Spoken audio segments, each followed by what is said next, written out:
talagang paninira kay Bibi Sara para kapag naniwala yung magulang na meron tatanggapin na pera at hindi niya natanggap, magagalit kay Inday Sara.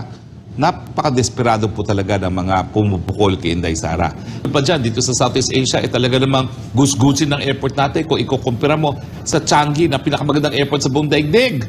So kung ako ay malikot ang isip at ako ay gusto ko maging Prime Minister sa pamamagitan ng pagbago ng saligang batas, ang gagawin ko, habang naka-joint assembly ang Kongreso sa SONA, yun, pabobotohin ko ang Kongreso.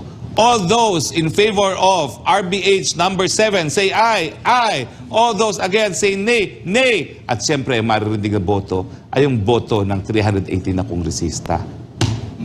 Patay ang proseso. Pero pag ginawa niyo po yan, kita-kita po tayo sa lansangan. Magwawala na ang sambayanang Pilipino.